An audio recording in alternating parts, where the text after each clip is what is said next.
Tervitusi Eestisse kõigile. Täna on 8. mai ja kell on 3 päeval siit Promtepi Neeme vaatepunktist. Imeilus koht selline. Sellises Promtepi Neeme lahekeses. Vaadake, kui ilus vaade siit on, näete. Seal on Südamesaar, Munkade saar ja seal on Promtepi Neem. Seal on üks väike rannakene. Hästi mõnus koht, kus teile natukene juttu teha. Ja räägiks teile siis natukene äri tegemisest Puketil. Et paljud see aasta mu enda tuttavad ja siin ka sellised kliendid, eks ole, kes on tulnud ja tahtnud siia pikemalt jääda, et on küsinud, et mis, kuidas ja kui palju maksab siia elama jäämine ja äri tegemine. Ja ma võin neid näiteid ka teile tuua muidugi siin selle jutu käigus, aga põhiline on ikkagi see, et te saaksite aru sellest mahust. Et see ei ole sedasi, et te tulete siia Puketile või Taimaale, otsustate, et nüüd on Eestiga kõik, ma tahan siia soojale maale elama tulla, et teen mingi äri, teen mingi hotelli, teen mingi baari, teen firma, võtan lapsed kaasa, panen lapsed kooli. Kõlab väga lihtsalt, aga tegelikult see ei ole nii lihtne. Et minul läheb siin juba 12. aasta ja ma võin teile öelda, et algus oli ikkagi väga raske. Ja mis selle raskeks teeb? Raskeks teebki see tai bürokraatia ja see arusaam kõikidest nendest nüanssidest, mis lõppude lõpuks on vaja sulle, et siin läbi lüüa. Et see ei ole nii lihtne, et ma võtan nüüd 10 villat kuskile Samuile ja siis hakkan neid välja rentima. Küsimus ei ole mitte selles, kuidas rentida neid välja kõrghooajal. Küsimus on selles, kuidas rentida neid välja madalhooajal. Nii et tegelikult ongi põhiline selle tänase teema alus on see, et kuidas üle elada madalhooaeg. Kõige tähtsam ongi see teadmine. Mitte see teadmine, et kuidas, ma ei tea, jaanuarikuus mingid villad kuskil välja rentida, eks ole, Puketil või Samuil või vahet ei ole Kohpanjanil või ükskõik kus kohas. Ma räägin teile natukene summadest. Esiteks on see, et teil tuleks luua ettevõte. Ettevõtte loomine, iseenesest ainult tema registreerimine maksab 10 000 pahti, nagu kõlab, et ei olegi nagu midagi, eks ole. Sealt edasi järgmine summa, mis teil läheb, on kuskil 15 000 pahti, on siis, ise arvutage endale eurodesse need, kes tahab summadest teada. 15 000 pahti on kuskil siis see registreerimisprotsess, esimese selle lihtsa litsentsi ajamine, teie sinna põhikirja panemine, eks ole, ja mingid muudatused äriregistris, võib-olla aadress, võib-olla sellised asjad. Ja nüüd alles hakkab põhijama pihta. Selleks, et kõige lihtsam asi, selleks, et saada tööviisat, ehk siis non-B-viisat, nagu minul on, selleks on vaja teil tööluba. Tööloa taotlemine Taimaal ei käi niimoodi, et te lähete lihtsalt ja võtate endale tööloa. Teil on vaja selleks ettevõtet, mis siis tegutseb mingil alal, millele on teil tööluba vaja. Te võite muidugi ajada ka välja nii-öelda fiktiivse tööloa, mida paljud ka teevad. Aga selle ajamine täpselt samamoodi võtab aega teil 2-3 kuud. Enne kui te saate selle. Siis on sedasi, et selle tööloa välja ajamine, mul on natuke siin väike spikker ka väljas. Ega ma ise ka neid summasid kõike ei mäleta. Aga põhimõtteliselt jah, et tööluba te võite arvestada kuskile, et esmane välja ajamine on suurusjärgus kuskil 18 500 on siis iga aastane ja esimest korda, mäletamist arve oli kas 29 000 oli midagi koos kõikide asjadega. Sellepärast, et tööloa ajamiseks peab olema teil office. Office tähendab seda, et teil peab olema kontor, mingi kontor. Enam ei taheta registreerida nii-öelda need raamatupidamisfirmad, kes teile riiulifirma teevad, eks ole, nemad ei taha teile registreerida enam oma kontorisse. Nad tahavad, et kui te tööluba ajate, et siis teil peaks olema mingi kontor, teil peaksid olema need nii-öelda 3 alluvat, et te saaksite 2 miljonit osakapitali endale, et te saaksite endale tööloa üldse taotleda. Selleks on siis teil vaja teha sellised kontorpildid. kus teie istute arvuti taga, teil on alluvad kõik seal, see saadetakse siis sinna nii-öelda mis iganes tööministeerium või mis iganes ta siin on, eks ole, saadetakse sinna, kõik raamatupidaja või audiitor, kes teie ees need dokumente ajab, tema kõik teeb kõik need asjad, aga teil on vaja reaalset kontorit. Selle kontori eest on vaja iga kuu muide renti maksta. Sel hetkel, kui tööloa ajamine käib, on teil vaja reaalselt, et kui keegi tulebki kontrollima, siis ta vaatab, näe, teie töötajad on siin, teie kontori töökoht on siin ja tehakse pildid, aga te peate olema ka valmis selle jaoks, et tuleb keegi vaatama. See selleks, see on butafooria, seda mina teen iga 2 aasta tagant teda. Kui teil 5 aastat on tööluba täis, siis te saate iga 2 aasta tagant teha seda uuendust. Aga kui teil alla 5 aasta, siis te peate iga aasta maksma siis selle 18 700 või mis ta oli. Ja siis, kui te saate lõpuks selle tööloa, siis te saate selle non-B-viisa. Non-B-viisa saate esialgu 9 aastaks. Ja iga järgnev aasta ei ole mitte te ei hakka uut viisat saama, vaid iga järgnev aasta te saate pikenduse selle viisale. Jälle 9 aastaks, jälle 9 aastaks, jälle 9 aastaks. Esimene non-B-viisa ajamine maksis minule 34 000 ja praeguse seisuga ma maksan siis iga aasta, maksan lihtsalt viisa uuendamise eest 32 100 pahti. On selline arve, eks ole, väljastud. See on täiesti keskmine, normaalne, oleneb kõik raamatupidavast, mõni võib sul seal mõnisada pahti odavamalt teha, mõni kallimalt. Iga kuu ma maksan 6200 pahti raamatupidamiskulusid. Selle sees on siis 3 inimese sotsiaalmaksud, pluss minu sotsiaalmaks, pluss minu tulumaks, pluss siis raamatupidamiskulu, mis ei ole väga suur, minul on 2000 pahti see, te võite ise vaadata, uurida, kel palju on, minul on 2000. Aga sel hetkel, kui hakatakse uuendama teie tööviisat, suurendatakse 2–3 kuuks nii-öelda nende fiktiivsete töötajate arvu. Ehk siis pannakse juurde veel 2 töötajat ja sel hetkel te maksate 8600 pahti kuus maksate raamatupidamiskulu. See teeb kuskil aastas robustselt 79 200 pahti, ehk siis kuskil 80 000 pahti võite ümmarguselt arvestada, kui te seal nipet-näpet, võib-olla järgmine aasta tõuseb ka, iga aasta natuke tõstetakse hinda. Siis iga aasta te peate tegema aruande ja audiitori, mis on 22 000 pahti. Siis B-kaardi uus väljatrükk, iga kord non-B-viisa uuendamisel, see, et nad trükivad välja, lähevad seda kohale, teevad selle originaalkoopia 2000 pahti. Võid muidugi ise, viisa ise oli 32 100, eks ole, ja siis tööluba iga aasta uuendamine oleks teie jaoks siis 18 500, mina pean iga 2 aastaga seda uuendama. Ja iga liigutus maksab. Selles mõttes, et mul oli ka siin kiire hooaeg, oli hästi palju kliente, oli selline jooksmine ja iga 90 päeva tagant te peate minema teatama, et te olete Tais, kui teil on see non-B-viisa.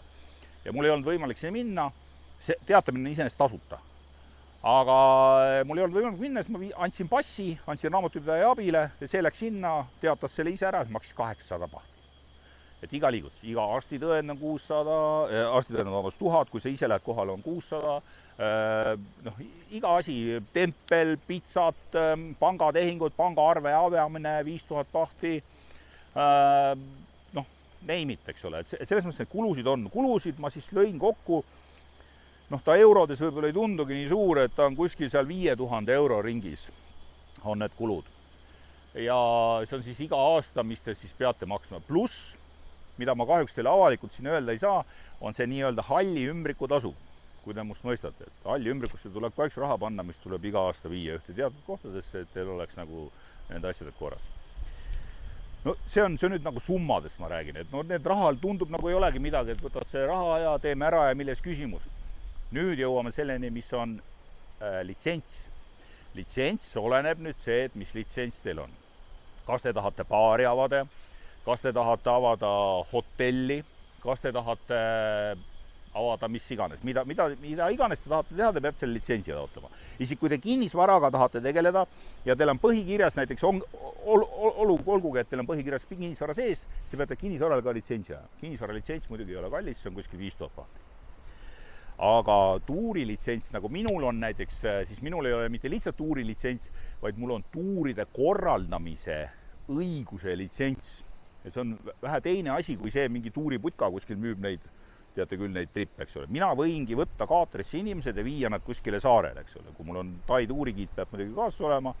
Laevade peal mul on tavaliselt Tai tuurigiidiks on see kapten, eks ole, aga kui ma siin Pukkati tuuri teen, kes teab, mul on alati Tai tuurigiid kaasas, kui mul ikkagi siuke bussitäis rahvast on, siis on üksinda ma ei käi kuskil nendega.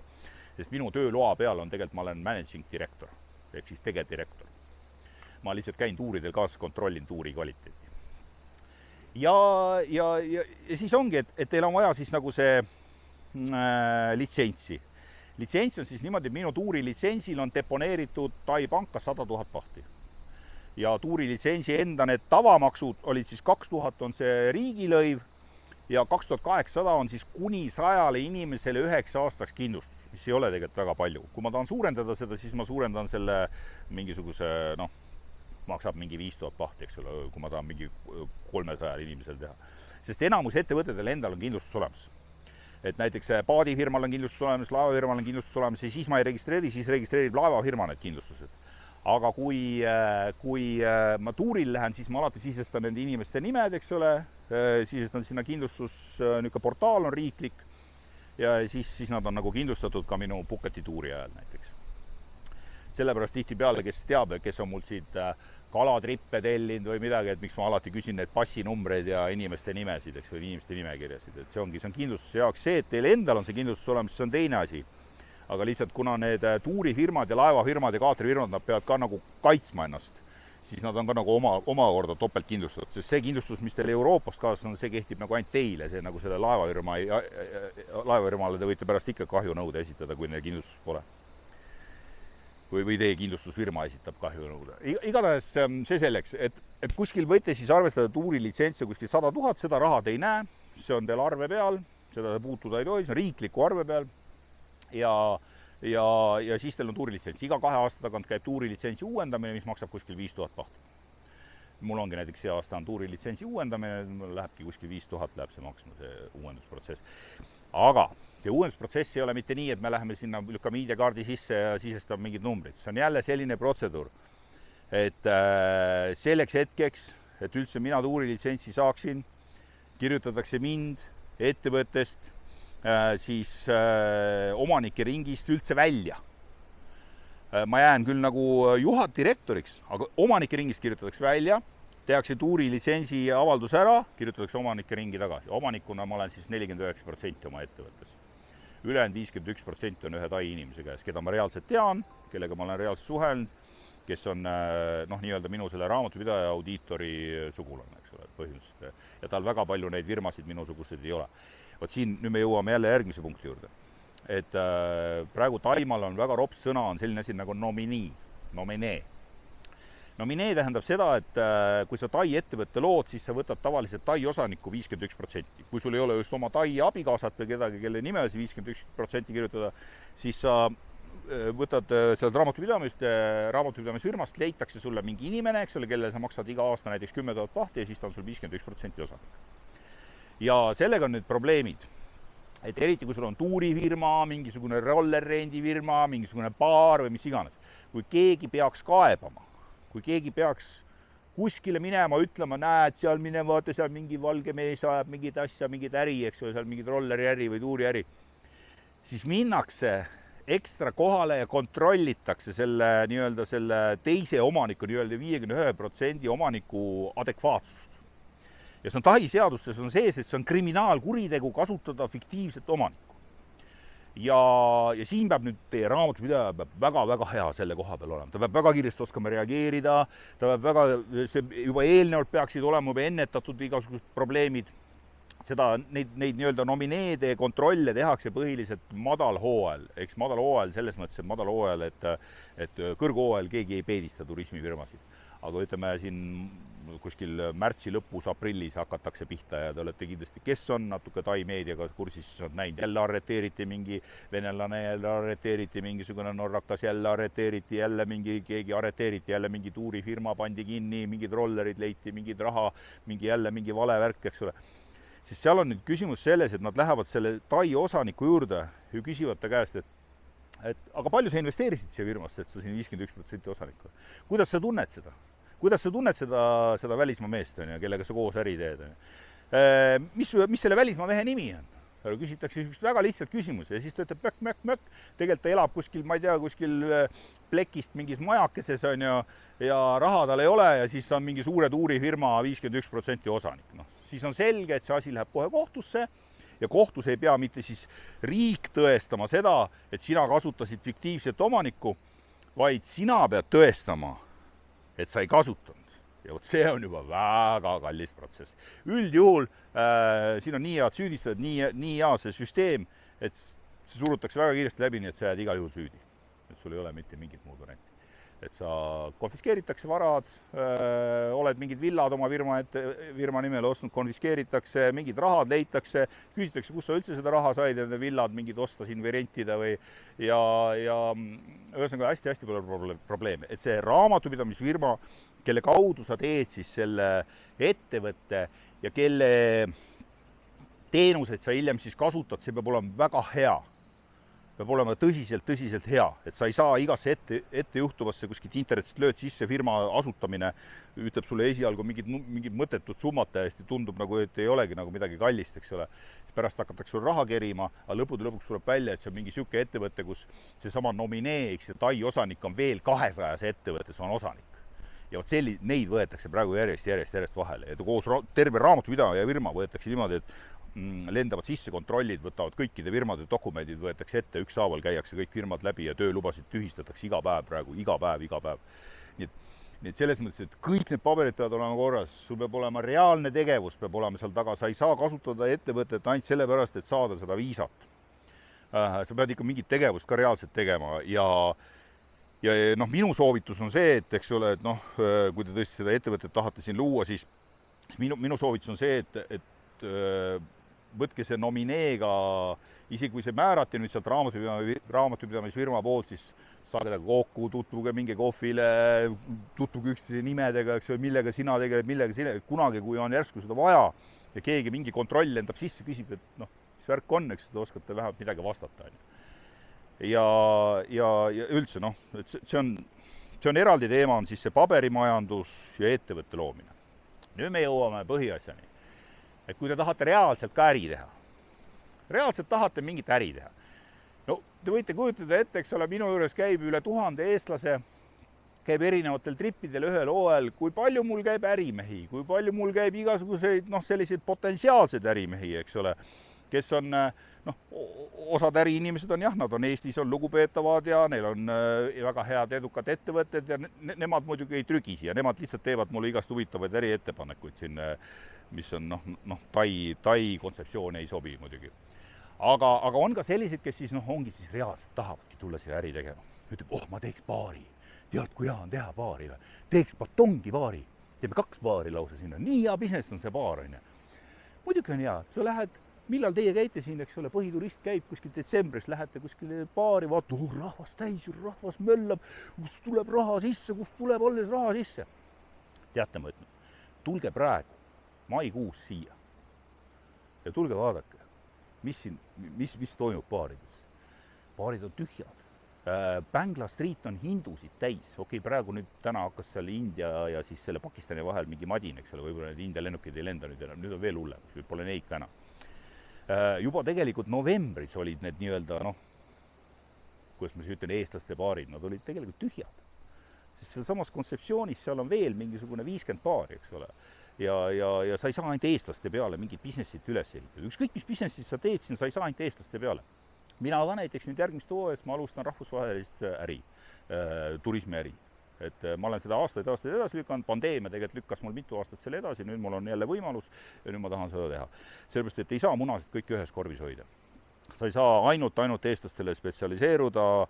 Jah, ma trippe teen edaspidi edasi ainult eestlastele, aga ma teen eraldi ka sellise nii-öelda rahvusvahelise tuurifirma, kus on täiesti, vahet ei ole, kes sealt uksest sisse astub, eks ole, mis rahvusest on. See selleks, aga põhiline õppetund, mis tuleks saada, on see, et kui sa tahad siin äri teha, kui sa tahad ükskõik kas kinnisvaraga või mis iganes asjaga sa tahad äri teha, siis tule siia madalhooajal, tule siia juunikuus, tule mai lõpus, tule vaata, kuidas see ilm siin on kõigepealt, eks ole. Siis tule vaata, täna on niisugune väga ilus ilm praegu, eile sadas niimoodi vihma, et vähe ei olnud. Pool päeva sadas vihma, nüüd on näed päike väljas, väiksed udupilvekesed, eks ole. Et see ilm ei ole hea, eks ole, esiteks. Turiste ei ole, on ju. Et kuidas elada üle, kui sa oled võtnud sinna Samuile endale mingi 10 villat, eks ole, rendiks, oled aasta aega kõigil neil raha ette maksnud, see on päris suur summa, see on isegi Eesti rahas päris suur summa, eks ole. Et mõtled, et nüüd ma hakkan Airbnb businessit ajama siin suure huluraaga, on ju. Et mul on nüüd on see ettevõtte loodud, nüüd on see kinnisvara litsents tehtud ja nüüd ma saan seda Airbnb businessit nüüd. Siis tegelikult jah, detsember, jaanuar, veebruar, märts, võib-olla märts ka, eks ole. Aga aprillist edasi, siis sul seda Airbnb klienti enam ei ole. Siis sa pead mõtlema, et kus kohas see klient saada, kus saada äkki mingi pikaajaline üürnik sisse saada. Sel hetkel on hästi ülepakkumine. Praegu kinnisvarasektoris on selline ülepakkumine, siin on saada 50 000 pahtiga, on saada mingi 4 magamistoaga basseiniga villasid praegu kuuks ajaks, kui tahad rentida. Et see on alla oma hinna, see on alla selle hinna, mis sa selle omanikule maksaksid, kui sa rendiksid pikaajaliselt. Ehk siis sa peaksid alla oma hinna praegu andma üldse rendile, mis on ka hea, kui sa saaksid anda, siis sul oleks vähemalt keegi sees seal. Aga isegi seda ei saa teha. Ma olen mitme Tai Facebooki müügigrupi administraator. Jah, eestlaste gruppides olen ka, aga ma olen ka Tai gruppides siin mõnes. Ja ma näen, kus seal postitatakse üles. Ma ei saa lasta lihtsalt neid üles, sest seal on nii palju pakkumisi tuleb, et mul lihtsalt upuksid kõik kuulutust ära. Ja seal ühel firmal ma olengi piiranud niimoodi, et igal firmal ma olen piiranud ainult 1 postituse päevas. See tuleb lihtsalt nii palju. Praegu see on üks ülepakkumist nagu praegu jaanuar võid unistada, eks ole. Jaanuaris võib-olla 1 villa tuleb mingisugune selline, see läheb ka 3 sekundit. Nii et põhiline õppetund. Õppige, kuidas üle elada madal hooaeg Tais. Ükskõik, mis äri te teete siin. Ükskõik, mis business teil siin ei ole. Üks variant selleks on siis, nagu ma ütlesin, eks ole, et alla oma hinna midagi anda, eks ole, et sa saad vähemalt sulle mingid inimesed sees. Samas, kui sul on mingi autode rent või asjad, eks ole, kuhu sa need autod paned, sel ajal katte all nad lähevad allitama kõik, ma tean omast käest seda väga hästi, annad pikaajalise rendile, siis need pikaajalised rentnikud, nad ei maksa sulle eriti, lammutavad seda autot päris kõvasti, et siis lõpuks on see, et kui hakkab kõrghooaeg, siis sul autol on mingi, ma ei tea, palju vigu, eks sul tuleb ära põhimõtteliselt kogu see madal hooajal teenitud raha läheb siin autoremondi alla. Et see ei ole väga hea business, sul peab olema mingi garaaž, kus ikkagi panna nad katuse alla, see ei ole väga hea äri, eks ole, villade äri samamoodi, mul on ka siin paar majakest ja mõned asjad siin on, eks ole, olen ka niimoodi aastaks ajaks ette maksnud, teinud pikaajalist lepingut, 3x3 aastat lepingud, 9 aastast lepingud, ja siis ma annan neid rendile Airbnb's. Ja praegu mul on vedas, seepärast, et ma sain ühte majja sisse, kes on oma hinnaga nõus võtma nüüd 4 kuuks selle kuni kõrghooajani. Aga kui sul on mingi kallim villa, mingisugune selline 150 pahti kuu, mis sa ise maksad, eks ole, siis sinna sisse sa ei saa praegu, sellise hinnaga sa klienti ei saa. Minul on odavad majakesed, eks ole, mille hind ei ole kallis. Ja ma ka nagu eksperimenteerin natukene, et ega ma ka nagu täies mahus seda asja ei tee. Aga ma olen siin olnud ka 12 aastat ja ma tean neid nüansse, ma tean, kuidas ette valmistada ja ma olen ka pikalt siin. Ma ei ole niimoodi, et ma ei tule 8 kuuks siia, siis ma mõtlen, et ma võtan mingi businessi ja siis mõtled, et sa saad kuskilt Eestis seda juhtida. Ei saa niimoodi. Sul peab olema siin kontaktid, sul peab olema kõik asjad peavad olema paigas. Sa pead ise teadma turu olukorda. Nagu ma ütlesin, ma olen Facebooki gruppides administraator, eks ole. Ja nii, et see ei ole lihtne. Siin üks näide jälle. Nüüd tuli minu juurde üks mul klient ja niisugune tuttav siin ja Rootsis ajab mingit ehitusäri, eks ole, selline käib siin päris tihti, hüppab mulle ühel ristmikul ligi, ütleb, Andres, kuule, mul on nii hea äriidee. See oli nüüd aprilli algus vist oli see. Ja siis mul on nii hea äriidee, et tead, 30 korterit. Võtaks praegu need 30 korterit, 60 pahti kuu on korteri hind. Et ma ütlesin, et esiteks, et kes sulle pakkus? Ei, see pidi väga hea tootlusega äri, et mulle kõik öeldi, et see on nii hea tootlusega, see on nii hea business, see toob 35% toob sulle sisse aastas ja see on kõige parem äri üldse. Ma ütlesin, et esiteks sul pakutaksegi aprillis praegu, teiseks 60 000 pahti on liiga kallis korteri eest praegu. ja siis okei, ma helistan sulle, siis arutame seda. Noh, eks ta natukene seal kuskil õllepaarist hüppas välja ka, sihuke, noh, võib-olla tead, noh, ma ei tea, mis ta sellega öelda tahtis, eks ole, aga ma siiamaani ei tea, kas ta võttis need korterid või ei võtnud neid korterid, igatahes ma ütlesin talle otse ära. See ei ole hea mõte, ära tee seda. Et kui sa üldse tahad mingit äri alustada, siis oota ära nüüd see madal hooaeg, tule septembris siia, sõida ringi, vaata ja siis sa leiad veel mingid, ütleme, septembri jooksul sa leiad mingid päris huvitavaid pakkumisi. Et kui sa tahad seda üks korteri businessit teha, et sa võtad mingi 10 korterit rendile, siis annad neid kõrguhooajal. Aga siis tee ka selline rendileping ainult, kui vähekenegi omanik laseb, et sa võtadki ainult, nagu üks teine eestlane siin teeb, rendib ühte resorti, rendibki ainult detsember, jaanuar, veebruar ja pool märtsi. Ja maksab selle resorti omanikule rahapaki ette ära, ütleb nii, nüüd see resorti, kõik need villad ja kõik need asjad on minu käes, ma nimesid ei nimeta siin. Ja siis ta rendib neid eestlastele välja. Ja tal on väga easy, sellepärast, et ta ise läheb kuskil märtsi keskpaigas siit minema ja on rahu majas ja tal on raha ette järgmiseks hooajaks ära makstud juba ja sedasi võib ka teha, kui sa suudad sellise diili kuskilt välja ajada, aga enamus omanikke sellist asju ei taha välja ajada. Enamus omanikku tahab sulle terveks aastaks. Ta ütleb, et tee aastane rendileping, maksa mulle ette ära ja võta kõik need villad enda nimele ja rendi edasi, kuidas sa ise tahad. Ja võt siis jälle tuleb see mängu, et kuidas üle elada see madal hooaeg. Ja see ei ole lihtne. See ei ole üldse lihtne. Ükskõik, mis äri te mõtlete, ükskõik kas baari, pubi, kinnisvara, rollerrent, et kõikide asjade puhul ma soovitan esiteks alustage ettevaatlikult, olge ettevaatlikud, ärge tuisake pea ees tulle. See äri tegemine on siin lihtne, kui sa oled Tai kodanik, kui sa oled maaomanik siin, mis iganes, eks ole. Aga see ei ole lihtne madal hooajal. Ehk siis ongi see, pigem mina soovitaksin tulla eelluurele, tulete siia, tullagi madal hooajal, tulla näiteks mais, tutvuda olukorraga, sõita ringi, rääkida inimestega, vaadata, kuidas on kinnisvara kuulutused siin üldse, eks ole, vaadata, mis kõik siin, kuidas kõik toimib, kui palju turiste on, analüüsida seda olukorda mitu korda, arutada läbi, võite minu käest alati konsultatsiooni tellida. Ma olen muidugi see, et ma ajan teilt ilmselt selle igasuguse äri tegemise isu siin ära, aga kui te tahate, siis mul on selline teenus olemas. Ja uurige.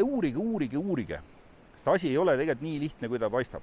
Et see on, kui te lõpuks suudate saavutada selle nagu nüansi, eks ole, et te suudate üle elada seda madal hooajal, leidsite selle õige äripinna ja leidsite selle õige ärisuuna, mida te tahate siin teha, siis te võite muidugi, peate olema ettevaatlik, eks ole, siin on ka, ma kohe räägin nendest asjadest veel, miks te peate olema ettevaatlik, aga väga hea raamatupidaja sinna kõrvale veel, eks ole, ja kes ei röövi teid ja kellega saab normaalselt asju ajada. Ja miks mitte ka mingi Tai äripartner, mitte siis see 51%, vaid ta võib olla mingi väiksema protsendi osalusega võib-olla äripartner. Et siis te suudategi, näiteks Pataial, ma olen seal paar korda käinud, et on üks selline pubi, ma jälle nimesti nimetan, väike hotell on seal ja üks Eesti mees ajab seda asja ja ta vaikselt teeb seda, tal kõrguhooajal on eestlasi täis, ta on niisugune hea semu, eks ole, ta tunneb, tutvusringkond on lai, äri läheb päris hästi, vähemalt kõrguhooajal ja iga aasta ta on nüüd elanud üle ka selle madal hooaja kuidagimoodi. Sellepärast, et ta kõrguhooajal ilmselt teenib niivõrd palju, et ta suudab selle madal hooaja üle elada. Ja see on ka üks saladustest. Ehk siis, kui sa tead, et sa ei suuda seda madal hooaega üle elada, siis sul peab olema nii hea äri, et selle 3-4 kuuga, mis on see kõrghooaeg, sa teenid nii palju raha, et see ülejäänud 8 kuud ei oma tähtsust. Sa võid selle putka kinni panna endale, panedki kinni closet ja kõik saadad töötajad oma kodudesse ära ja kõik ja sa pead olema nii hästi teenima, et see üle elab, see 8 kuud. Ehk siis sa paned kogu oma äri aastasse panuse, paned selle 4 kuu peale. Taod rauda, kui raud on tulipunane. Ja see on ka üks nipp, millega on võimalik siin üle elada see business. Aga seda te peate jälle ise kõik analüüsima, ise kõik mõtlema, eks ole, kuidas seda teha, kõik ja nii edasi. Madal hooajal ma võin teile öelda, mina ei tea hetkel mitte ühtegi äri, mida oleks võimeline keskmine Eesti ärimees, kellel Eestis võib-olla ei ole mingid äri või tahab hakata looma siin äri, eks ole, suudaks siin majandada ja mida üle elada. Et praegu nende eestlaste paaridega on ka tegelikult, kui ütleme, see eestlaste paar nüüd elab üle selle, siis see oleks super. Sellepärast, et eestlastel võiks olla ikkagi vähemalt üks paar, võiks olla Puketil, kus koos ka. Pataial on olemas, eks ole, aga siin võiks ka olla, vähemalt üks koht võiks olla olemas. Ja ma väga loodan, et nad elavad kuidagi selle madaloo läbi, üle nagu. Et nad hoiavad kulud koomal, eks ole, ja teenisid ikkagi piisavalt nüüd see hooaeg ja järgmiseks aastaks nad olemas. Aga ma olen natuke mures, ütleme niimoodi. Et tervitusi Karlile siit juurest. Et Karl on juba Eestis. aga jah, et mõelge mitmeid kordi, mõelge, kaaluge. Kui te tahate siia elama tulla, on üks alternatiiv veel. Tehke mingit internetiäri. Tehke mingit äri, mida te saate siin arvutist teha. See on väga hea netiühendus, mõnus kliima, kõik on hea, odavad elamiskulud, eks ole, kui teil juba on Eestis juba selline äri, mida te teate, et ma elan siin kuskil Lasnamäe korteris ja ma tegelikult teen raamatupidamist mingi Rapla firmadele, eks ole. Siis sama hästi te ei pea Lasnamäe korteris elama, te võite siin elada kus mingis korteris, eks ole. Et te saate, kui te aastase lepingu teete, õigel ajal teete, võite saada siin 12 000 pahtiga endale väga korralikus majas väga korraliku korteri, ühetoalise. Ühe magamistoaga ja elutoaga, nagu kahetoalise Eesti mõistes. Ja see võimalus on teil alati olemas. Tulge tehke äri, tehke mingit äri, mida te teete nagu väljapoole. Tõlkija, raamatupidaja, mis iganes, e-kaubandus, igasuguseid võimalusi on, eks ole, kuidas siin elada. Iseasi, kui teil on pere, eks ole, teil on lapsed, siis lastega te peate arvestama sellega, et isegi kui teil on nii-öelda need algklasside või mida algklasside, vaid siis lasteaia hilislapsed, ehk siis mingid 5-aastased, 4-aastased, siis te võite arvestada, et sellise eelkool maksab siin kuskil 5-6 000 eurot üks õppeaasta. Normaalne kool on siis vastavalt mitmendas klassist teie laps käib, on kuskil ütleme 10 000 kuni 20 000 eurot aastas ühe lapse pealt. Et erakool on väga kallis siin ja ta on täiesti teisel ajal, kui on Euroopas. Ehk siis te ei saa Euroopa kooliga ei saa sünkroniseerida seda.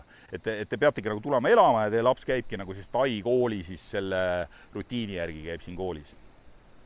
Et see on teine pikem jutt, eks ole, kes tahab, võite mulle kirjutada, eks ole, ma võin panna kokku mingi uue sellise pikema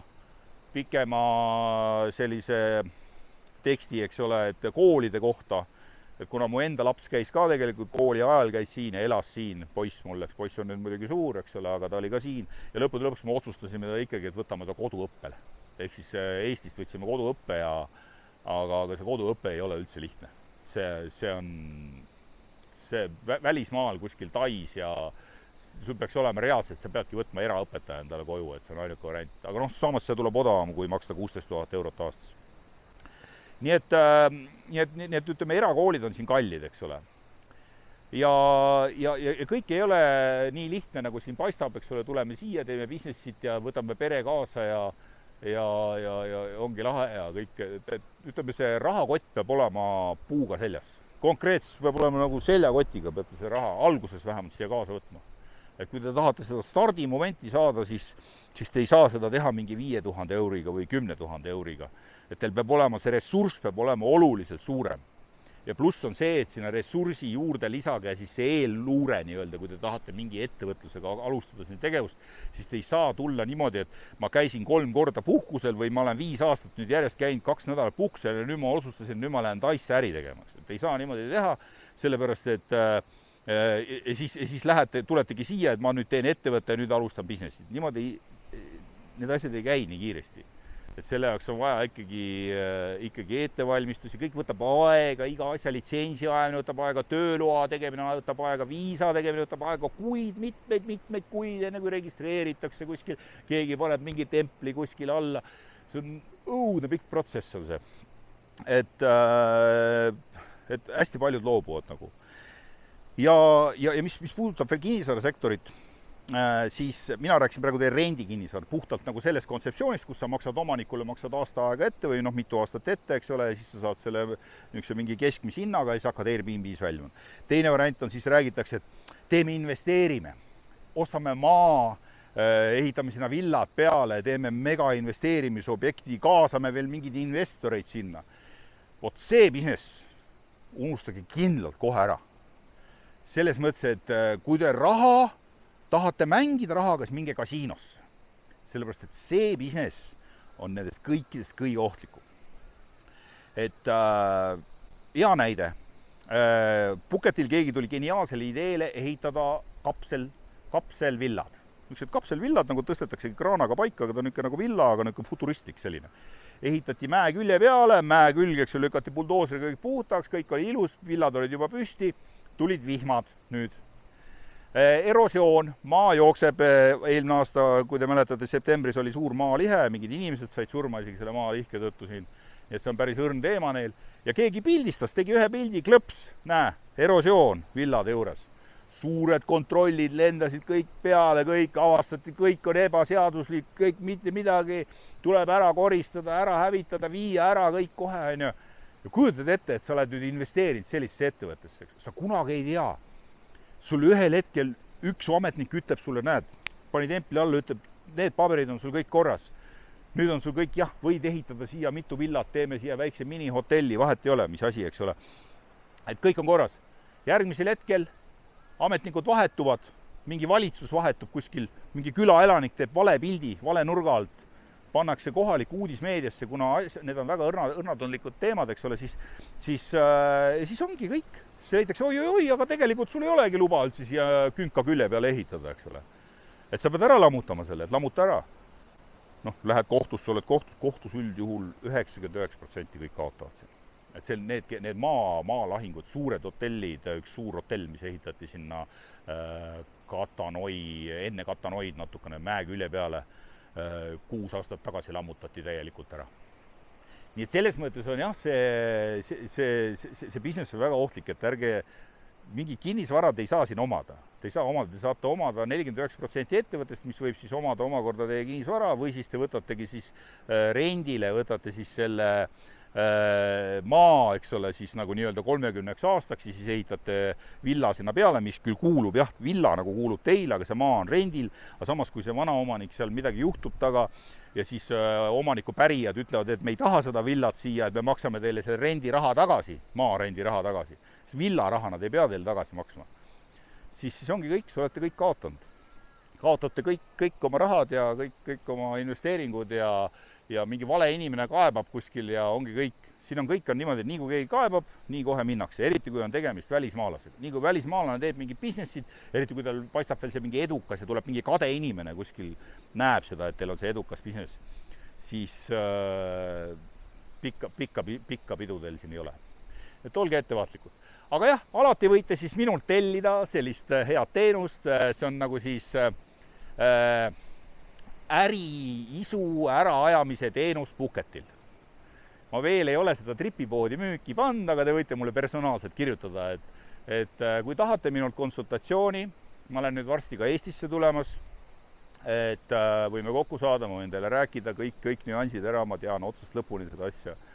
Ja ma räägin nii, nagu asi on.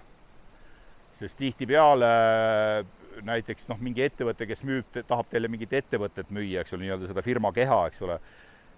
Nad tahavadki, et sa teeksidki selle firma, see on ju nende tulu, eks, ja ega nemad ei hakka sulle seletama, et tegelikult kuule mees, et tegelikult sa ei saagi seda asja ajada või kuule naine, et sa ei saagi neid tegelikult võib-olla 5 aasta pärast öeldaks sul leping üles üldse. Et te peate arvestama päris suurte kahjudega. Nii et, ja pluss on see, et nende villade halduskulud on hästi kõrged siin ja ütleme, kõik see iga aasta degenereerub, tal on niimoodi, et iga aasta tuleb väike kapitaalremont põhimõtteliselt teha.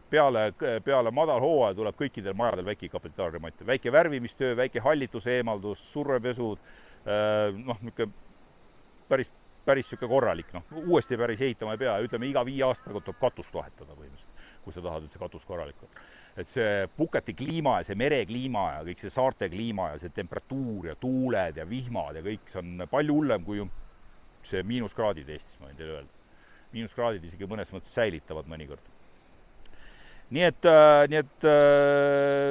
seda ma tahtsingi teile siis ärist rääkida, sest kuna lihtsalt nii palju tuli neid kirju nüüd just hooaja lõpus, eks inimesed vaatavad ka, et Tai ja nii ilus ja käisin seal ja nii tore ja vahepeal eks Eestis oli natuke külm ja siis tulid niisugused romantilised mõtted, et võiks mingit äri teha ja mõtle, kui tore oleks perega kolida ikkagi Pucketile elama ja teha seal äri ja Andres ju teeb seal äri, vaata kui lihtne Andresel on, eks ole.